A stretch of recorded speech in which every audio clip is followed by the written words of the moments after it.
Apa yang kita akan bahas beberapa perkara cara ampuh melawan gangguan-gangguan syaitan, sihir, hasad dan juga semacamnya.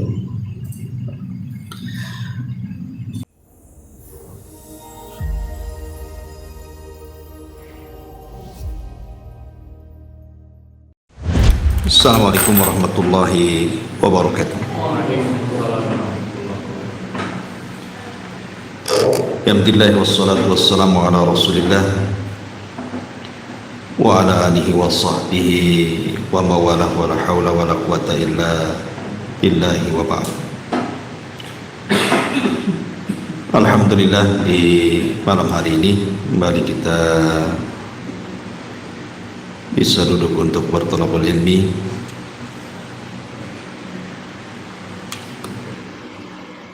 dan biasa kita mengkaji tafsir Al-Quran. Tapi malam ini kita akan membahas tema lain. Apa yang kita akan bahas beberapa perkara cara ampuh melawan gangguan-gangguan syaitan, sihir, hasad dan juga semacamnya. Ma'asyiral muslimin yang dimuliakan Allah Subhanahu wa taala, dalam kehidupan di dunia ini Allah Subhanahu wa taala sudah takdirkan bahwa setiap manusia memiliki musuh. Dan musuh yang paling berat selain hawa nafsu adalah gangguan syaitan. Tetapi bukan berarti kemudian kita tidak bisa melawan mereka, karena kita tahu bahwa Allah mengatakan inna kaidas syaitan kana dha'ifa. Tipu daya setan itu sebenarnya lemah kalau kita bisa menghadapinya. Maka di dalam Islam ini ada beberapa ucapan ataupun bacaan ataupun doa dan zikir yang kalau kita membacanya, maka doa, bacaan dan zikir ini bisa melawan mereka. Apa saja doa, bacaan dan zikir atau hal-hal yang berkaitan dengan melawan syaitan ini nanti kita akan ringkas menjadi 15 perkara. Yang pertama, ucapan basmalah. Disebutkan dalam sebuah hadis, Nabi sallallahu alaihi wasallam mengatakan satru ma baina a'yunil jinni wa awrati bani adam idza dakhala ahaduhumul khala an yaqula bismillah. Penghalang antara mata-mata jin dan juga aurat manusia ketika salah seorang masuk ke kamar mandi, maka hendaklah dia mengucapkan kalimat basmalah. Jadi kalau seseorang kemudian membaca basmalah ketika masuk ke kamar mandi atau hendak melakukan buang hajat, maka itu cukup untuk menghalangi pandangan jin dengan aurat kita. Apalagi ditambah dengan ta'awudz, bismillahi inni a'udzubika minal khubthi wal khaba'ith. Dari sini menunjukkan bahwa basmalah ini walaupun hanya kalimat pendek sekali, bismillah, itu sudah cukup itu. Pandangan jin sudah bisa tertutup dan tidak bisa melihat aurat kita. Maka saya pernah terbaca dalam satu kitab yang judulnya Ahkam Al-Jin atau Alamul Jin, tentang seputar alam jin, bahwa salah satu kenapa kemudian jin itu menyukai manusia, yang disebut dengan jinnul asyik. Jin asyik itu jin yang menyukai manusia. Itu salah satu penyebabnya adalah karena ketika masuk kamar mandi tidak pernah berdoa dan tidak pernah membaca basmalah, sehingga mereka melihat aurat kita, akhirnya lama-lama dia suka dengan kita. Dan ketika dia sudah suka, itulah sulit untuk melepaskan jin asyik ini. Makanya salah satu untuk melawan jin-jin yang bahaya ini adalah apabila masuk ke kamar mandi ucapkan basmalah. Ini satu perkara, dan itu disebutkan di banyak hadis tentang keutamaan basmalah ini. Atau contoh yang lain, hadis yang dikeluarkan Bukhari dan Muslim dari Ibnu Abbas radhiyallahu anhuma. Nabi SAW mengatakan, "Lau anna ahadakum idza arada an ya'tiya ahla." Kalau salah seorang di antara kalian hendak mendatangi istrinya, artinya hendak menggaulinya, qala, dia mengatakan bismillah, Allahumma jannibna syaitan wa jannibi syaitan ma razaqtana, fa innahu an yaqdira bainahuma waladun lam yadurrahu syaitanu abada. Kalau dia hendak menggauli istrinya, dia pun menyebut sebelum menggauli kalimat bismillah dan menambah doa, ya Allah jauhkan syaitan dari kami, ataupun jauhkan syaitan dari apa yang kau akan rizkikan kepada kami, maka syaitan tidak akan memadaratkan selamanya kepada keturunan yang akan dianugerahkan Allah kepadanya.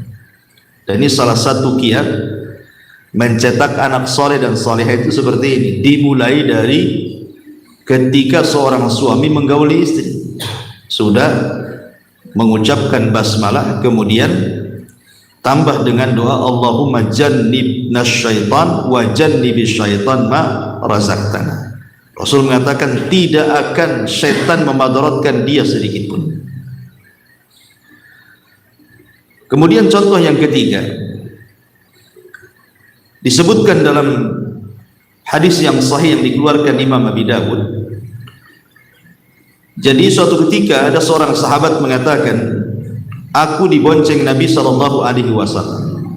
Kuntu radifan Nabi sallallahu alaihi wasallam.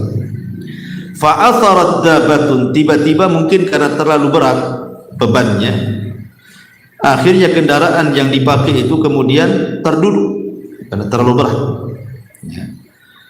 Tiba-tiba kemudian sahabat ini mencela, taisha syaitan, celaka syaitan gitu. Karena kita tahu bahwa unta itu yang ditunggangi, Nabi SAW pernah mengatakan bahwa salah satu binatang yang memiliki tabiat syaitan itu adalah unta.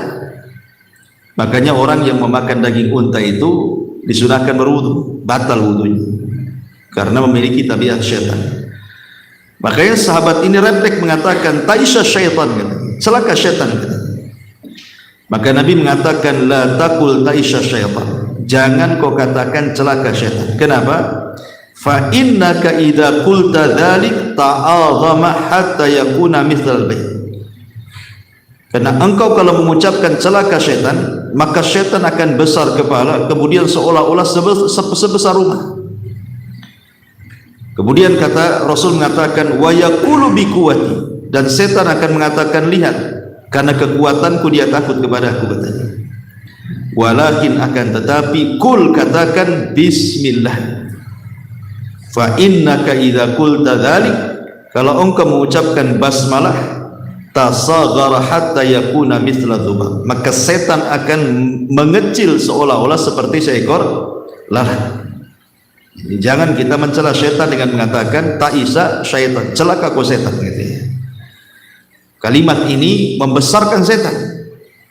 Tapi kalau kita merasa sial dalam sebuah perkara, umpamanya naik mobil, kemudian mogok mobilnya gitu ya, naik motor mogok motornya, jangan dicela, tapi ucapkan basmalah gitu ya. Kemudian contoh yang lain juga hadis Nabi SAW dari Jabir bin Abdullah radhiyallahu an. Nabi sallallahu alaihi wasallam pernah bersabda, kata Jabir, "Idza dakhala ar-rajulu baitahu," kalau seseorang masuk ke rumahnya, fa dzakarallaha inda dukhulihi, dia pun membaca basmalah ketika masuk ke rumahnya, wa inda ta'amihi, dan ketika makan di rumahnya, qala syaitanu, maka syaitan akan mengatakan, la mabita lahu, tidak ada tempat tidur di rumah ini, wala asya, dan juga tidak ada makanan di rumah ini. Artinya kalau seandainya seseorang masuk ke dalam rumah, sebelum masuk rumah kita mengucapkan basmalah, kemudian mengucapkan salam, kemudian masuk, kemudian setiap makan dan minum dimulai dengan basmalah, maka di rumah kita tidak akan banyak setan, karena setan yang dari luar tidak akan bisa masuk. Makanya kemudian kepala setan akan mengatakan, la mabita lakum wala asya, di rumah ini tidak ada tempat tinggal bagi kita dan tidak ada makanan untuk kita. Tetapi sebaliknya, kata Rasul, wa idza dakhala, kalau dia masuk, falam yadhkurillah, dan dia tidak baca basmalah, inda dukhulihi, baik ketika masuk rumah ataupun ketika dia makan tidak baca basmalah, maka syaitan mengatakan, adrabtumul mabit, maka kita ada penginapan di rumah ini, ada tempat untuk tidur bagi kita. Kemudian adrabtumul mabita wal asya, bukan hanya tempat tidur, tempat tinggal, tetapi kita juga disediakan makan di sini. Maka jangan pernah kemudian memberi kesempatan setan masuk ke dalam rumah. Kan ringan saja baca basmalah, itu kan bukan sesuatu yang sulit. Basmalah, bismillah saja kan. Apa sulitnya baca bismillah? Bismillah masuk rumah, bismillah ketika makan dan minum, itu sudah senjata paling ampuh, setan tidak bisa masuk. Ini kan luar biasa, ya. Masyarul muslimin wal muslimat rahimani wa rahimakumullah. Bahkan ada seorang syekh bercerita, jadi suatu ketika ada asap mengepul di salah satu rumah, ada kebakaran. Dari kejauhan itu ada rumah yang terbakar, jadi asapnya ngepul ke atas. Jadi ada orang yang mengatakan kepada orang yang rumah yang sedang kebakaran itu, dia mengatakan, rumahmu kebakaran tuh? Dia mengatakan, tidak, rumah saya tidak kebakaran. Kemudian dikatakan, asap itu nampak dari sini, itu dari rumahmu. Dia mengatakan, tidak, aku tidak yakin bahwa rumahku yang kebakaran. Kemudian dikatakan, kenapa kau yakin bahwa rumahmu tidak kebakaran? Karena ketika aku tadi pergi, aku membaca bismillahilladzi la yadurru ma'asmihi syai'un fil ardi wala fis sama wa huwa samiul alim. Karena sebelum pergi tadi aku membaca bismillahi, dengan menyebut nama Allah, alladzi la yadurru ma'asmihi syai'un, yang tidak akan madaratkan bersama namanya sedikit pun, fil ardi wala fis sama, baik yang ada di bumi ataupun yang ada di langit, wa huwa samiul alim, dan dia zat yang maha mendengar lagi maha mengetahui. Dia yakin karena sudah baca ini, nggak mungkinlah rumah saya kebakaran. Akhirnya didekati rumah, rupanya betul yang kebakaran itu rumah tetangganya, padahal rumahnya samping rumahnya, apinya tidak sampai ke rumahnya, padahal kopel rumahnya itu. Dan ini menunjukkan apa? Bacaan basmalah ini luar biasa gitu. Cukup membaca bismillahi la yadurru ma'asmi syai'un fil ardi wala fis sama wa huwa samil alim saja bisa menjadikan bahaya menjadi tidak bahaya. Inilah kehebatan basmalah ini. Ini satu. Kemudian yang kedua, al-isti'adzatu minasyaitan. Isti'adzah itu mengucapkan a'udzubillahi minasyaitonir rajim. Karena Allah yang mengatakan dalam surah Al-A'raf ayat 200, wa imma yanzaghannaka minasyaitani nazghun fasta'idz billahi innahu samiul alim. Dan jika setan datang menggodamu, maka berlindunglah kepada Allah, sungguh dia maha mendengar lagi maha mengetahui. Bahkan ketika baca Quran saja kita disuruh berlindung itu ya. Fa idza qara'tal qur'ana fasta'idz billah minasyaitan, kata Allah. Apabila engkau membaca Quran, minta perlindungan kepada dari syaitan. Makanya ada sebuah hadis, kata Nabi sallallahu alaihi wasallam, Kalau seseorang itu singgah di sebuah tempat, pamannya antum safar dari Batam, ya pulang kampung gitu ya, atau kemana gitu, naik pesawat. Kemudian pesawat ini baru saja singgah di sebuah tempat yang antum ziarahi di situ, pamannya di bandara mana gitu ya. Kemudian antum mengucapkan a'udzu bikalimatillahi tammati min syarri ma khalaq. Aku berlindung dengan kalimat-kalimat Allah yang sempurna dari keburukan yang Allah ciptakan. Apa kata Rasul jaminannya? Lam yadurrahu syai'un hatta yartahila min manzili dzalika. Min manzilihi dzalik. Maka tidak akan memudaratkan kepadamu syai'un ini nakirah. Tufidul umum. Ya, segala madarat tidak akan menyentuhmu. Apapun madaratnya. Mau gangguan setan, mau gangguan pencuri, mau gangguan orang jahat, nggak akan disentuh. Maka penting ya supaya nggak kecopetan nanti kan gitu ya. Jadi kalau safar kemana gitu kan, baca doa ini. Kita nggak tahu copet di mana-mana sekarang. Ya. Kadang sekarang copet pandai dia, pakai apa? Hipnotis, ya kan? Tapi banyak orang-orang yang kena hipnotis di jalan itu. Tahu-tahu diambil duitnya, dilucuti emasnya kalau dia perempuan, atau umpamanya dihadang dengan cara yang sadis lagi, dirampok di tengah jalan, kita tidak tahu ya. Makanya kemudian Nabi SAW mengajarkan perlindungan kepada kita. Cukup membaca a'udzu bikalimatillahi tammati min syarri ma khalaq. Itu kan pendek kalimat itu, tapi semua bahaya bisa dihindarkan. Kan luar biasa. Asal antum yakin, jangan coba-coba ya. Harus yakin karena ini adalah saran dari Nabi sallallahu alaihi wasallam.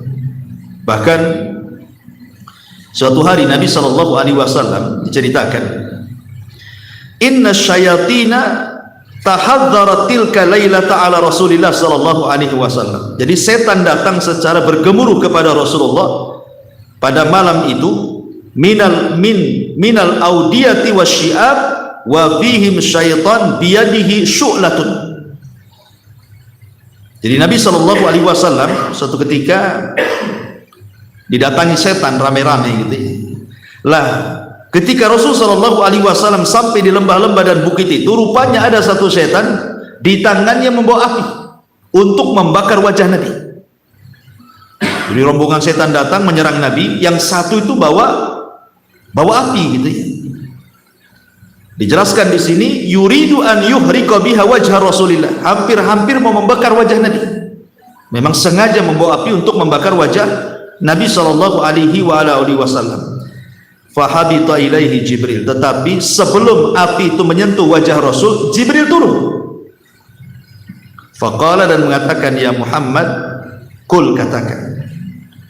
Qala ma'akul, kata Rasul, apa yang harus kukatakan? Qala kul a'udzu bikalimatillahi tammati min syarri ma khalaq. Katakan wahai Muhammad, a'udzu bikalimatillahi tammati min syarri ma khalaq. Maka ketika Nabi sallallahu alaihi wasallam mengucapkan kalimat ini, fatafi'at naruhum wa hazamahumullahu tabaraka wa ta'ala. Tiba-tiba lalu api mereka yang dibawa setan itu padam, dan Allah tabaraka wa ta'ala menghancurkan mereka. Lihat bagaimana dahsyatnya kalimat a'udzu bikalimatillahi tammati min syarri ma khalaq.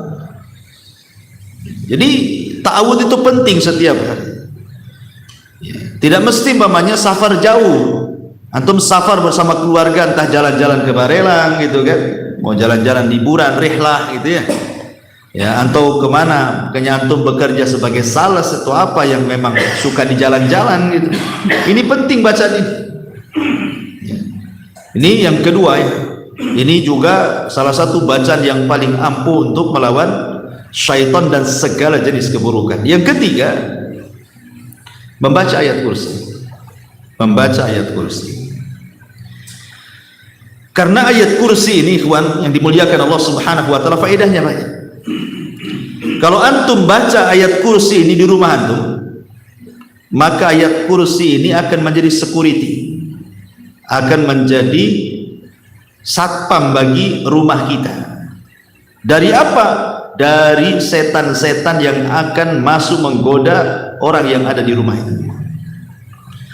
Kalau seandainya antum membaca ayat kursi ini di malam hari, maka dia tidak akan mengganggu tidur kita sampai kita bangun. Ya. Kalau seandainya antum membaca di pagi hari sebanyak 3 kali, maka Allah akan menjaga antum sampai sore hari. Dan kalau antum dibaca sore hari, maka Allah akan menjaga antum sampai pagi hari. Ini kan luar biasa. Makanya disebutkan dalam sebuah hadis yang masyhur yang pernah saya ceritakan sama antum, kisah Abu Hurairah radhiyallahu anhu ketika menangkap pencuri kan. Rupanya pencuri itu setan. Nah, salah satu pesan setan ini kepada Abu Hurairah radhiyallahu anhu, "Idza awaita ila firashika faqra ayatal kursi min awwaliha hatta tukhtam al-ayat. Allahu la ilaha illa huwal hayyul qayyum." Kemudian qala li, dia mengatakan kepada fulan, yazala alaika minallahi hafizun wa la yaqrabuka syaitanun hatta tusbiha. Wahai Abu Hurairah, kata setan nih, kalau engkau hendak menuju pembaringanmu, baca ayat kursi dari awal sampai akhir. Allahu la ilaha illa huwal hayyul qayyum sampai akhir, Al-Baqarah 255. Maka setan itu ngomong sama aku, katanya, lan yazala alaika minallahi hafid. Kalau engkau membaca ayat kursi itu, maka Allah akan senantiasa memberikan penjagaan padamu dan tidak ada satu setan pun yang akan mendekati kamu. Karena setan itu paling suka mengganggu orang tidur. Setan kan paling suka mengganggu orang tidur. Makanya orang tidur itu diikat tengkuknya sama setan. Setiap hendak tidur kita diikat tuh tengkuknya 3 ikatan. Belum lagi nanti dimasuki mimpi-mimpi buruk, ya kan? Mimpi-mimpi buruk. Makanya orang yang tidak berzikir sebelum tidur itu macam-macam tuh mimpinya. Ataupun terkadang kemudian ada tanda-tanda setan itu masuk ke dalam tubuh orang yang sedang tidur itu. Tapi kalau orang menjaga dirinya sebelum tidur membaca ayat kursi, maka selama tidur itu ada jaminan dari Allah bahwa dia dilindungi. Jadi Allah yang lindungi itu. Kalau Allah sudah yang melindungi, tidak ada satu makhluk pun bisa mendekati dia. Hatta para penyihir yang menyihir kita gitu ya, yang menghantarkan jin-jin yang jahat untuk menyihir kita saat kita tidur, kalau sudah dilindungi Allah, maka tidak ada yang bisa memadaratkan dia. Allah yang melindungi. Maka ayat kursi juga adalah yang paling mantap untuk senjata melawan syaitan. Termasuk juga yang keempat, membaca akhir surah Al-Baqarah juga sama. Amanah Rasul sampai akhir itu. Karena dalam sebuah hadis dari Abi Mas'ud Al-Badri radhiyallahu anhu, dari Nabi sallallahu alaihi wasallam, man qara'a bil ayataini min akhir suratil Baqarah fi lailatin kafatahu. Subhanallah. Ya. Barang siapa yang membaca 2 ayat dari akhir surah Al-Baqarah, 2 ayat saja dari akhir surah Al-Baqarah dimulai dari amanah Rasul itu, kata Nabi sallallahu alaihi wasallam, fi lailatin, di sebuah malam, kafatahu. Apa sih kafatahu itu? Artinya mencukupkan bagi dia, akan dijauhkan al-makruh, segala yang tidak disukai baginya. Allah akan cukupkan segala sesuatu bahaya yang akan mendekati dia, maka Allah akan cegah. Nah, ini juga luar biasa. Hanya 2 ayat saja akhir surah Al-Baqarah sudah bisa melawan gangguan syaitan. Kemudian yang nomor 5, membaca surah Al-Baqarah secara keseluruhan kan, ini lebih hebat lagi. Karena Rasul yang mengatakan, la taj'alu buyutakum kuburan fa innal baita alladhi yuqra'u fihi suratul Baqarah la yadkhuluhu syaitan. Jangan kau jadikan rumah kalian seperti kuburan, karena rumah yang dibacakan surah Al-Baqarah dipastikan tidak ada setan di rumah itu. Ada yang mengatakan bahwa setan akan lari dari rumah yang dibacakan surah Al-Baqarah itu berapa hari? 3 hari. Tidak akan masuk.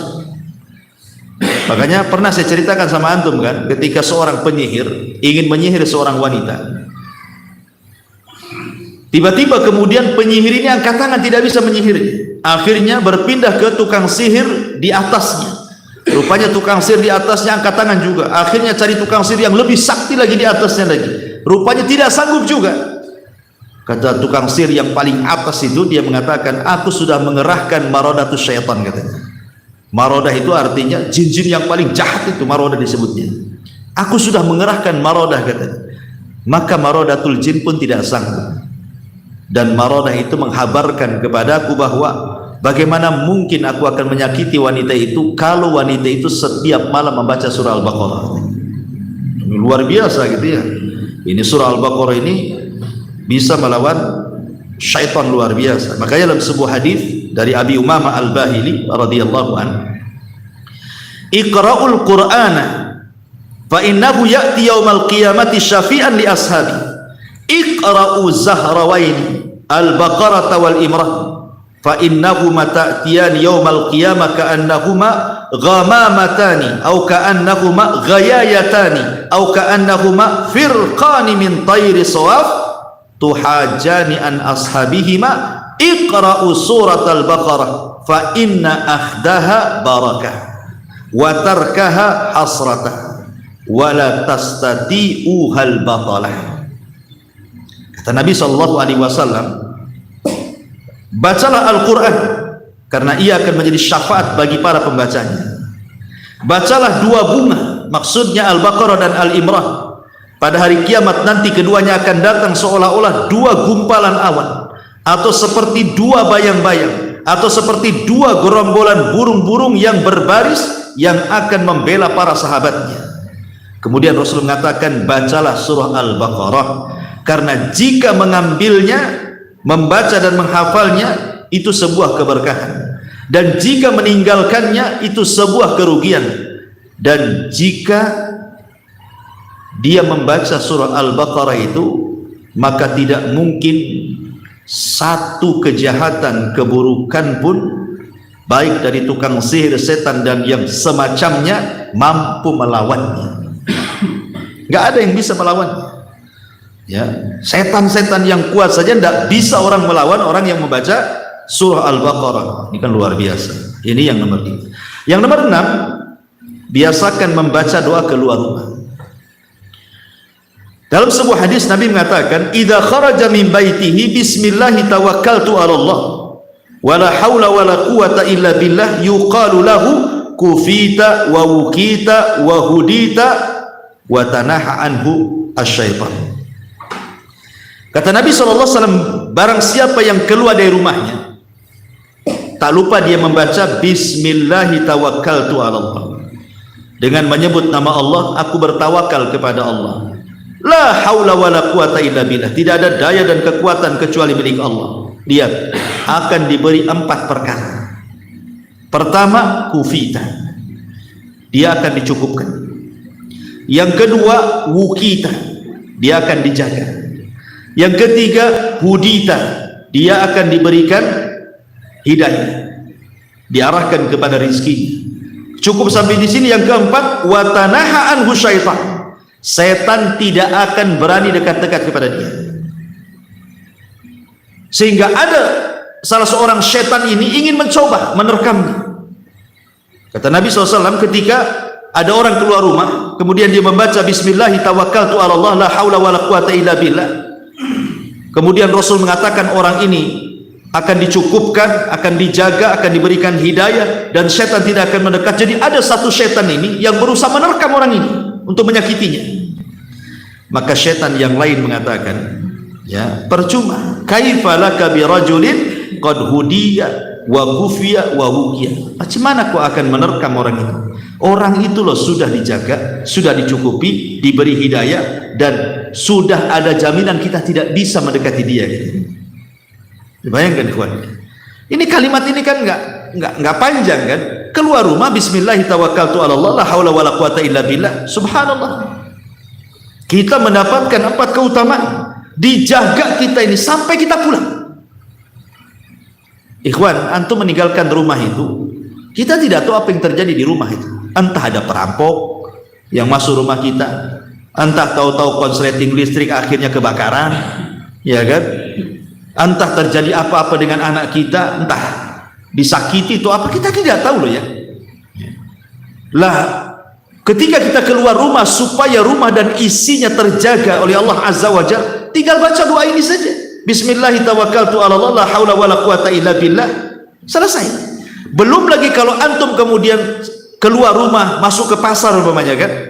Pasar ini tempat ma'rakatus setan, ikhwan. Tempat perangnya setan, di mana bendera setan itu ditancapkan di pasar kan. Tapi bagi orang yang keluar rumah sudah membaca Bismillahirrahmanirrahim, la haula wala quwata illa billah, sehebat apapun perang di dalam pasar oleh setan itu nggak akan peduli. Kenapa? Karena kita sudah ada jaminan kita dicukupkan dari semua urusan dunia dan akhirat. Kita sudah dijaga dari setiap kejahatan musuh, setan, sihir, hasad dan yang lainnya. Bahkan kita sudah diberikan hidayah, diberikan rizki berupa hidayah, dan setan tidak mungkin dekat-dekat kita. Walaupun kita masuk ke tempat setan, pasar kan tempat setan kan, walaupun kita masuk ke tempat setan sekalipun, setan gak akan dekat. Bayangkan coba, luar biasa ini kalimat Bismillahirrahmanirrahim, la haula wala quwata illa billah. Kemudian yang nomor 7, membaca 3 kul huwallahu ahad, kul a'udzu birabbil falaq, kul a'udzu birabbin nas. Kata Nabi SAW, kalau antum baca 3 kul ini 3 kali saat pagi dan 3 kali saat petang, pagi 3 kali, petang 3 kali, apa yang terjadi? Takfika fi kulli syai', itu sudah mencukupkan kamu untuk terbebas dari segala sesuatu yang mengganggumu. Kita tidak tahu satu hari ini ada gangguan apa sama kita kan, tapi cukup dibaca 3 kali pagi, 3 kali petang, segala sesuatu yang akan mengganggu kita nggak akan ada gunanya, karena kita dijaga oleh Allah Azza wa Jalla. Makanya salah satu asbab nuzul daripada muawwidhataini, qul a'udzu birabbin nas dan qul a'udzu birabbil falaq, itu apa? Tersihirnya Nabi, ya kan? Nabi tersihir oleh Labid ibn A'sam sampai 6 bulan. Kemudian turun malaikat Jibril dan Mikail, kemudian meruqyah Rasul dengan apa? Dengan menurunkan surah Muawwidhataini, lepas sihir Nabi. Jadi jelas ini, surat ini jangan pernah ditinggalkan ya, supaya kita tidak diganggu setan. Gangguan setan ini bahaya karena melemahkan ibadah, malas sholat gitu ya, malas untuk berzikir, malas segalanya. Kita dijauhkan dari Allah Subhanahu wa taala. Kata Nabi SAW, bahkan Nabi itu kalau mengeluh sebuah sakit, Nabi itu kalau sakit mamanya kan, entah sakit kepala entah apa gitu kan, maka Nabi SAW akan membaca Muawwidhataini, kemudian akan meniup-niup, kemudian akan meletakkan di tempat sakitnya ya. Makanya Aisyah radhiyallahu anha, ketika Nabi SAW sakit, maka dia berusaha meruqyah dengan Muawwidhataini, karena itu ayat ruqyah, salah satu ayat ruqyah itu adalah membaca Muawwidhataini. Nah ini sebenarnya 7 perkara ini saja kalau antum lakukan setiap hari, antum ini hidup bebas ya, nggak ada yang mencelakakan antum. Kalau 7 perkara ini saja antum lakukan lah pemain ya. Saya ulangi, yang pertama, antum jangan lupa suka baca basmalah. Kemudian yang kedua, perbanyak isti'adzah. Kemudian yang ketiga, jangan lupa baca ayat kursi. Kemudian yang keempat, baca 2 surat akhir Al-Baqarah. Kemudian yang kelima, baca surah Al-Baqarah secara keseluruhan. Kemudian yang keenam, membaca doa keluar rumah. Dan yang terakhir, yang ketujuh, membaca 3 kul. Ini sudah cukup, ini senjata yang paling ampuh melawan setan sebenarnya ya, melawan setan, melawan hasad, melawan sihir, macam-macam bisa dilawan dengan 7 perkara ini. Cukup mengamalkan 7 perkara ini sebenarnya. Tapi saya akan tambah ya, yang nomor 8 tentu bukan terkait dengan bacaan. Kalau nomor 8 dan seterusnya terkait dengan perbuatan ya. Yang nomor 8 adalah bertawakal kepada Allah, karena tawakal itu artinya seseorang menyandarkan diri kepada Allah, dan setan paling tidak suka dengan orang yang menyandarkan kepada Allah. Setan itu akan datang berikan waswas supaya kita putus asa. Makanya setan paling tidak suka orang yang tawakal ini ya. Ini yang ke-8. Yang ke-9, tinggalkan maksiat, karena setan itu yang menciptakan maksiat kan itu ya, memberikan waswas untuk maksiat itu setan itu.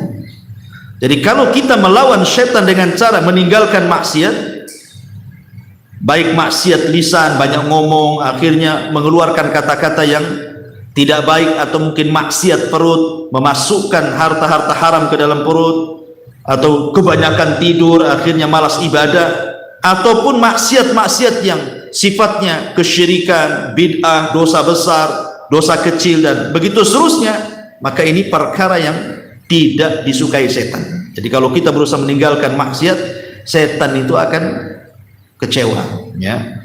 Kemudian yang nomor 10, baca Quran. Secara umum membaca Quran itu setan tidak suka. Secara umum membaca Quran itu setan tidak suka, ya. Kemudian yang nomor 11, berdoa. Banyak-banyak berdoa kepada Allah Subhanahu wa taala, terutama doa-doa yang mustajab tempat-tempatnya gitu ya. Seperti mamanya doa di hari Jumat antara dua khutbah bagi laki-laki, atau di hari Jumat ba'da asar sampai maghrib itu kan mustajab, ya, atau sepertiga malam akhir, atau di waktu pagi setelah subuh sampai terbit matahari, dan begitu seterusnya. Minta kepada Allah Azza wa Jalla agar setan tidak menggoda kita. Kemudian yang nomor 12, menjaga kewajiban Allah. Menjaga kewajiban Allah Azza wa Jalla, ya, sholat 5 waktu gitu ya, menjaga kewajiban. Nanti puasa Ramadan, zakat, ya kan, karena setan itu berusaha menggagalkan kewajiban. Contoh, Allah mengatakan ya'idukumul faqra wa ya'murukum bil fahsyah. Setan akan datang kepada orang yang mau zakat, kemudian dihembuskan di telinganya, jangan zakat, jangan zakat, ya'idukumul faqra, maka engkau akan fakir gitu ya. Jadi diberikan was-was, jangan zakat, nanti fakir. Wa ya'murukum bil fahsyah, kemudian memerintahkan untuk berbuat jahat akhirnya kan, dengan tidak zakat disuruhnya. Bagusnya uang itu tuh maksiat aja, diberikan was-was, disuruh tidak zakat tetapi uang itu disuruh untuk maksiat gitu ya. Memang setan tidak suka dengan orang yang melaksanakan kewajiban, apalagi yang menambah dengan yang sunnah gitu, makin dekat lagi dengan Allah.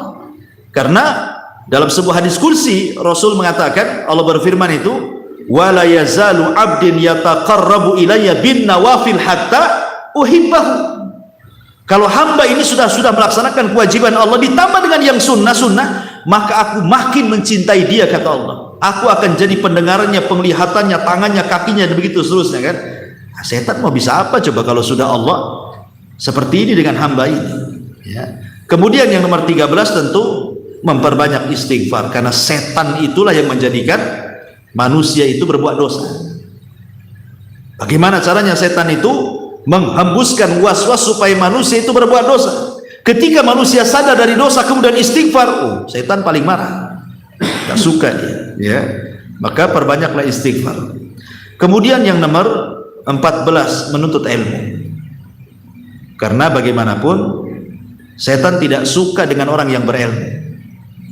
Dibuatnya orang jahil supaya nggak paham ibadah, ya kan?